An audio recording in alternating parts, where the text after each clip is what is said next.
Welcome to an edition of Emerging Civil War News. I'm Chris Mackowski, and joining me today is my friend Chris Bryan. Chris, how are you today? I'm good. How are you, Chris? I'm doing well, and thanks for taking a few minutes to chat with us. Neat publishing venture that has arrived today, the Chancellorsville Papers, which will be a great resource for researchers, but also just students of the battle. Tell us, what are the Chancellorsville Papers, and how are you involved? All right. Start with my involvement. I'm basically the compiler and footnoter to it. It involves a lot of things. It's broken into to two releases. The first one, volumes one and two, are the two different things. Volume one is um, kind of official records type stuff. You have the Joseph Hooker military papers out of the Huntington Library in California, and it is a lot of official records-esque stuff.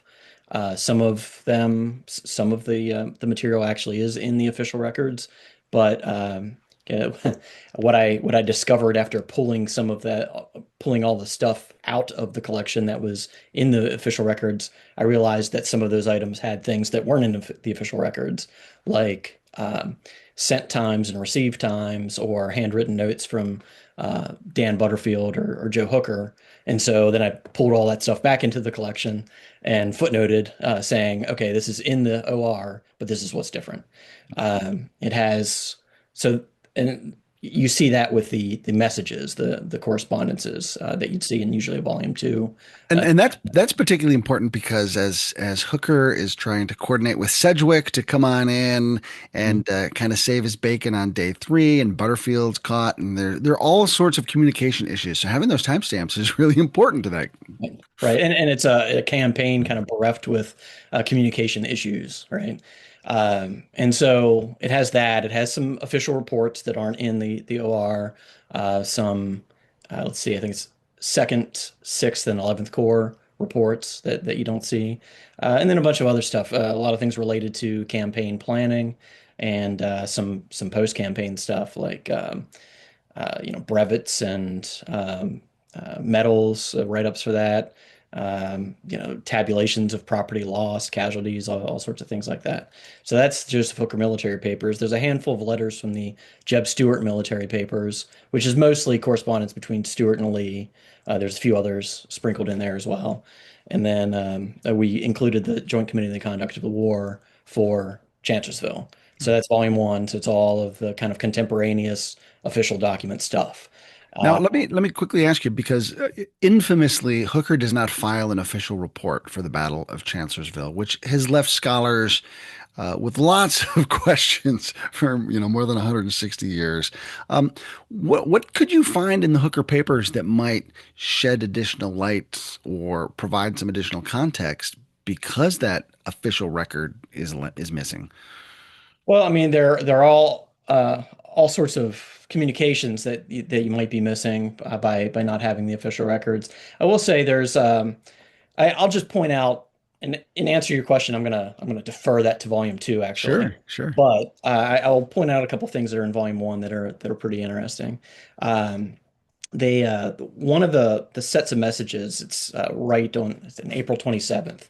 There's uh, a series of confidential messages that were sent to Captain Timothy Luby, who's an engineer, and he was basically sent on a secret mission to make his way from Aquia up to Alexandria, and then once he gets there, he's supposed to open letter number one, and then once he completes the task on letter number one, he kind of continues and does this throughout until he gets his final objective done, which I'll spoil it a little bit. He's supposed to get a set of trains, pontoon trains, down to Bealton Station in time to support the operation, and he has about a day to do all of this, and he's going to different locations. It's kind of exciting. There's another like a really interesting note that we all know that Hunt was basically put on the sidelines for this battle, and he would have been useful Sure. in this battle. I like to say he was the governor of Banks Ford because during the battle. But he's told or he sent a message late in the day on May 2nd to get himself back to headquarters. And we don't know why, but what you see in the message is that it's not received until the following afternoon. And so, he would have been really useful on May 3rd. I don't know if Hooker intended to put him back in the game or not, but it's an interesting note. And then there's some other things, but to your question though, in Volume Two, I'll just set that up initially. Volume Two is all the kind of Carmen Gould papers, Batchelder papers type stuff, but it's from a handful of different collections, not a single collection. Um, so you have the Samuel Penniman Bates papers, the Augustus Choate Hamlin papers, some Jed Hotchkiss paper stuff, the John Bigelow papers, and a few other things sprinkled in there. But within the Samuel Penniman Bates papers, there's a series of 45 roughly letters between Bates and Hooker, where Bates is sending him his chapters for his book, and Hooker's reading them, and Hooker's telling him everything that he wants to say about why he did certain things in the campaign, and hey, you should really pay attention to this. So Bates is a good historian. I'm sure he did a good job in holding Hooker off a little bit, but obviously Hooker's trying to take care of himself in these letters, but they're very illuminating, right? They're almost like his official report because the official reports do that sort of thing too. So you always Sure. have to take it with a grain of salt. But those are great letters, and that's one part of Volume Two. Now, the Chancellorsville Papers are being published by our friends at Savas Beatie. How did you get involved with this project to begin with, and how long did it take you to pull all these resources together? Right. So um, I came up with the idea when I was sitting at the John Bigelow papers in at the Library of Congress and thought, okay, well, we could probably put this together. Before that, though, I'd been doing some transcribing for Tom Clemens on the Carmen Gould papers, which I had used before for my book, but thought I'd pitch in with his project a little bit. Did the 12th Corps stuff, few Confederate brigades, and that happened before I saw the Bigelow papers. Bigelow papers turned out to be about 75,000 words. There's good stuff in it, but it's not huge.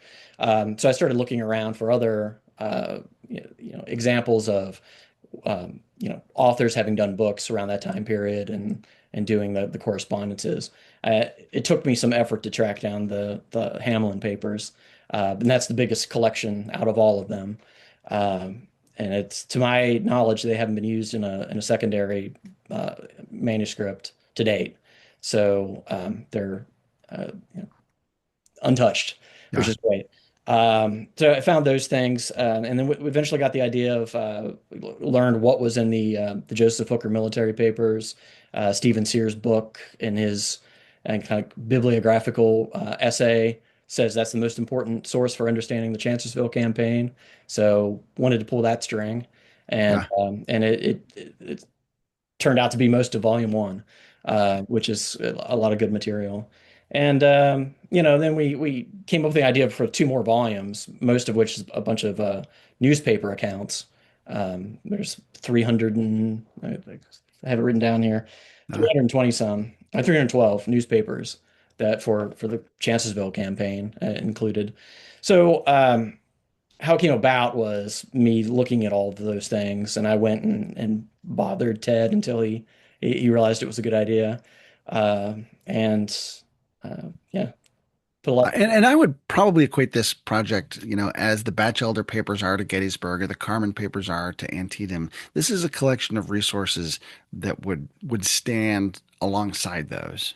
I hope so, absolutely. Uh, And I mean, the flavor of them slightly different because you have a mixture of like these official records, which are not found in those other collections, um, and then you're looking at a couple different sources for the kind of like post-war correspondence type stuff.